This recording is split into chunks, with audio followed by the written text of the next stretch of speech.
Welcome back to the channel. If you're new here, I'm Britt, creator of The Style Shaker, your guide to cleaner, greener, beauty, skincare, and beyond. I try products out for you and share my brutally honest reviews so you have a better idea of what to buy and also what not to buy. And today, it is a tale of two ILIA mascaras. The OG Limitless Lash and the new Fullest Volumizing mascara. If you're trying to figure out which one to purchase or you're looking for a new clean mascara, then stick around and let's get into it. Before I dive in, I purchased both these products. You are getting my honest review as always, as promised. If you like seeing that kind of thing and you want to keep seeing more of that, then don't forget to take 2 seconds to click the like button. It makes a huge difference over here.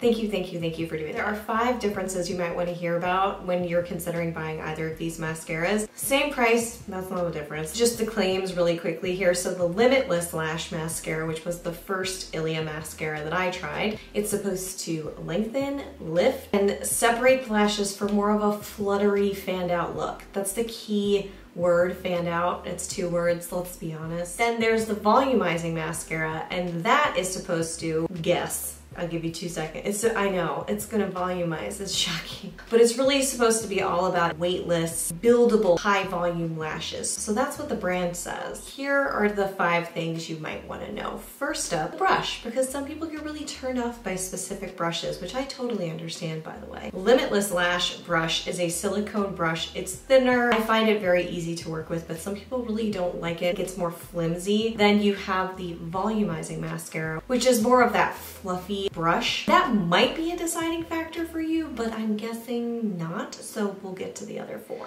Application here. So the Limitless Lash mascara goes on super clean, very smoothly, and it's very smoothly, is that a phrase? Are we gonna use that? But it's really more of a lighter build up kind of mascara. It's very flexible. The formula is not thick. It's not watery, but it's definitely between thin and thick. So I'd say right in the middle. There's a little bit less on the brush, so you do need to build a bit unless you really like a very minimal natural look. Volumizing mascara, that's a little bit more of a messy application. I found a little bit of transferring, a little bit of clumping. I'm still using it. I'm only a couple weeks in, and sometimes these things shift, as you know, if you've tried a bunch of mascaras. Mascara you try on day 1 can be very different from the mascara you try 3 weeks later. I did find the newer mascara from ILIA to just be a little bit messier, which I can be okay with. For instance, the Bite mascara, very messy upon not very messy, like it doesn't look crazy all over the face messy, but it's a little bit more messy because there's more formula going onto the lash. I just wish that this one had fewer clumps and like gathering of lashes going on, so that's just the personal part. Third note, volume differences. I kind of touched on this. The ILIA Limitless Lash is going to give you that softer, fanned out lash look. It really does give that, and it does it so well. And it's more of a flexible brush and formula, so the building on that I find to be so easy to work with. Nothing dries down.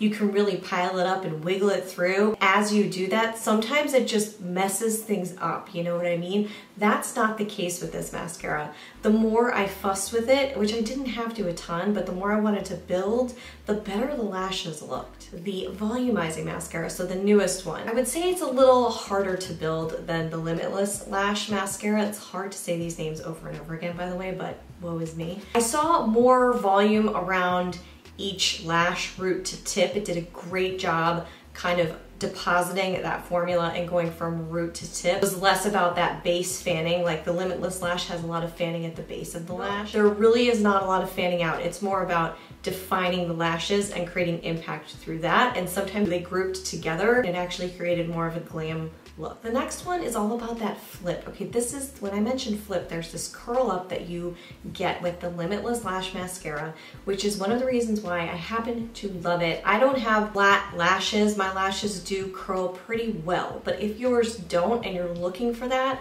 that's why I've recommended this guy so many different times. This flip that happens right at the end, and yes, that naturally lengthens the lash, or it looks like a natural lengthening, so you're getting that as well. It's just one of the main reasons why I love this mascara. So I was happy to see that that was happening in the Volumizing mascara, which was surprising because they claim that it's weightless, and I thought, this is a much heavier formula or thicker formula, so I thought it would be heavier. Correction, it was not heavier. It was just thicker. And I did see the flip in the volumizing mascara. They don't tout lengthening in that mascara, and I absolutely think the brand should. Lengthening was very impressive there too. And finally, the fifth note I want to talk about here is all about wear test. That was the key differentiator for me, outside of the fact that it's just a different type of mascara. But the wear test on the newer mascara, if you watched that review, you saw my sad face at the end of it because it did not wear well on my lashes, and I don't have oily lids. The Limitless Lash, no flaking,